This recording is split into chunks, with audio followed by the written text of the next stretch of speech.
തിരുപ്പുരൻകുன்றம் കാർത്തിക വിളക്ക് കൊളുത്തൽ വിവാദം. ഹൈന്ദവ വിശ്വാസികൾക്ക് അനുകൂലമായി മദ്രാസ് ഹൈക്കോടതിയുടെ ഉത്തരവുകൾ ഉണ്ടായിട്ടും മധുരയിലെ തിരുപ്പരൻകുன்றம் മുരുകൻ കുന്നുകളിലെ ദീപത്തോണിൽ കാർത്തിക ദീപം തെളിയിക്കാൻ സ്റ്റാലിൻ സർക്കാർ അനുവദിക്കുന്നില്ല എന്നാണ് ഹൈന്ദവ വിശ്വാസികളുടെ ആരോപണം. അവിടെ ഒരു മുസ്ലിം ദർഗയുള്ളതുകൊണ്ട് ഇത് ഹിന്ദു മുസ്ലിം സംഘർഷത്തിന് ഇടയാക്കുമെന്നാണ് സംസ്ഥാന സർക്കാരിന്റെ വാദം. വിഷയം സംഘപരിവാർ ഏറ്റുപിടിച്ചതോടെ അത് വലിയ വിവാദവുമായിരിക്കുകയാണ്. തിരുപ്പരൻകുன்றம் പ്രദേശത്തെ സെക്ഷൻ 144 നിരോധന ഉത്തരവ് പിൻവലിച്ച ഹൈക്കോടതി കഴിഞ്ഞ ദിവസം രാത്രി ദീപത്തോണിൽ കാർത്തിക ദീപം കൊളുത്താൻ അനുവദിക്കാൻ ഉത്തരവിട്ടിരുന്നു. ഇതിനായി പോലീസ് കമ്മീഷണർ പൂർണ്ണ സുരക്ഷ നൽകണമെന്നും കോടതി ഉത്തരവിട്ടു. എന്നാൽ ഈ വിധിക്കെതിരെ സർക്കാർ അപ്പീൽ പോകുന്ന സാഹചര്യത്തിൽ വിളക്ക് കൊളുത്താൻ അനുമതി നൽകാനാവില്ലെന്ന് പോലീസ് നിലപാടെടുക്കുകയായിരുന്നു. തുടർന്ന് 200-ലധികം പോലീസിനെ കൂടുതലായി സ്ഥലത്ത് വീണ്ടും വിന്യസിച്ച് ഭക്തജനങ്ങളെ സ്ഥലത്ത് നിന്ന് മാറ്റി. ദീപം തെളിയിക്കാനുള്ള ഭക്തരെ മലമുകളിൽ കയറ്റിയില്ല. ഇതേ തുടർന്ന് ഹിന്ദു സംഘടനകൾ പോലീസുമായി തർക്കത്തിൽ ഏർപ്പെടുകയായിരുന്നു. തിരുപ്പരൻകുன்றത്ത് തടിച്ചുകൂടിയ ഭക്തരോട് പിരിഞ്ഞു പോകാൻ പോലീസ് നിർദ്ദേശിച്ചു. ഹർജിക്കാരന് വിളക്ക് തെളിയിക്കാൻ അനുവദിക്കണമെന്ന് BJP പോലീസിനോട് അഭ്യർത്ഥിച്ചു. ഇതിനെ തുടർന്ന് ഇവിടെ സംഘർഷാവസ്ഥ നിലനിൽക്കുകയാണ്. പ്രതിഷേധത്തിൽ ഉൾപ്പെട്ടവരെ അറസ്റ്റ് ചെയ്തു.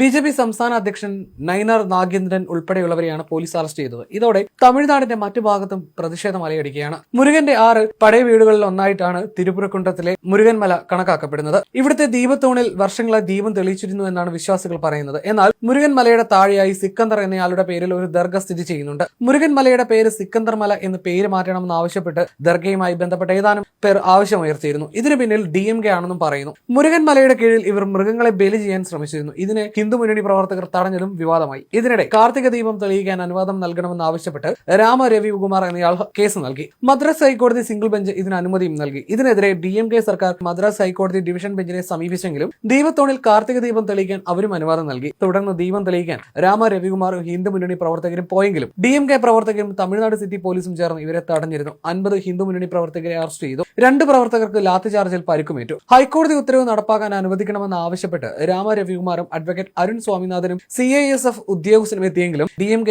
പോലീസ് മല കയറാൻ അനുവദിച്ചില്ല. ദീപത്തോണിൽ വിളക്ക് കൊളുത്തിയാൽ അത് ഹിന്ദു മുസ്ലിം കലാപത്തിന് കാരണമാകുമെന്ന ന്യായമാണ് DMK സർക്കാർ നിരത്തുന്നത്. വാസ്തവത്തിൽ മുസ്ലിം സംഘടനകളൊന്നും ഇതിനെതിരെ ഒരു പ്രസ്താവന കൂടി പുറപ്പെടുവിച്ചിട്ടില്ല എന്നിരിക്കെ ന്യൂനപക്ഷ പ്രീണനമാണ് സ്റ്റാലിൻ സർക്കാർ നടത്തുന്നതെന്നാണ് ആക്ഷേപം. അതിനിടെ കേസ് പാർലമെന്റിലും സുപ്രീം കോടതിയിലും എത്തി. തിരുപ്പരൻകുன்றம் വിഷയത്തിൽ സഭ നിർത്തിവെച്ച് ചർച്ച നടത്തണമെന്ന് ആവശ്യപ്പെട്ട് ട്രിഷി ശിവ ഉൾപ്പെടെയുള്ള DMK എംപിമാർ രാജ്യസഭാ ചെയർമാൻ CP രാധാകൃഷ്ണന് നോട്ടീസ് നൽകി. എന്നാൽ രാജ്യസഭാ ചെയർമാൻ CP രാധാകൃഷ്ണൻ ഇത് തള്ളി. തുടർന്ന് DMK എംപിമാർ രാജ്യസഭയിൽ നിന്ന് ഇറങ്ങിപ്പോയി. എന്നാൽ DMK ആണ് അവിടെ സകല പ്രശ്നങ്ങളും ഉണ്ടാക്കിയതെന്ന് BJP ആരോപിക്കുന്നു. അതിനിടെ മദ്രാസ് ഹൈക്കോടതിയുടെ മധുര ബെഞ്ചിന്റെ നടപടിക്കെതിരെ തമിഴ്നാട് സർക്കാർ സമർപ്പിച്ച ഹർജിയിൽ വാദം കേൾക്കണമെന്ന് സുപ്രീം കോടതി അറിയിച്ചു. തമിഴ്നാട് സർക്കാരിന്റെ അഭിഭാഷകൻ വിഷയം ചീഫ് ജസ്റ്റിസ് സൂര്യകാന്തിന് മുന്നിൽ ഉന്നയിച്ചു. അടിയന്തരമായി പരിഗണിക്കണമെന്ന് ആവശ്യപ്പെട്ടപ്പോൾ ഉചിതമായ ബെഞ്ചിൽ ലിസ്റ്റ് ചെയ്യുമെന്ന് ചീഫ് ജസ്റ്റിസ് ഉറപ്പ് നൽകി.